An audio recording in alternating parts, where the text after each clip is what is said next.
Hi, I'm Holly and today I'm going to show you how I use my 18 kilo washing machine. So we're going to wash a heavyweight turnout with integrated net. This is 6'6", so probably one of the biggest rugs that you'll ever really put in a washing machine. So as you can see, this fits in like that. And then there's various settings. I either use cotton, bulky sheets or heavy duty. Because this is a big turnout and I'm going to wash it and then reproof it, I'm going to start with the heavy duty. So extra heavy, the temperature I put is warm and the spin is high.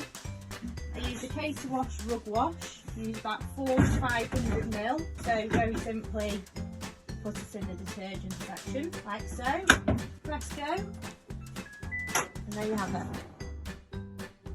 Okay, so now that I've washed, I need to reproof. So I'm using the Cater Wash Rug Reproofer, 500 ml here. The setting I tend to use is the quick wash setting.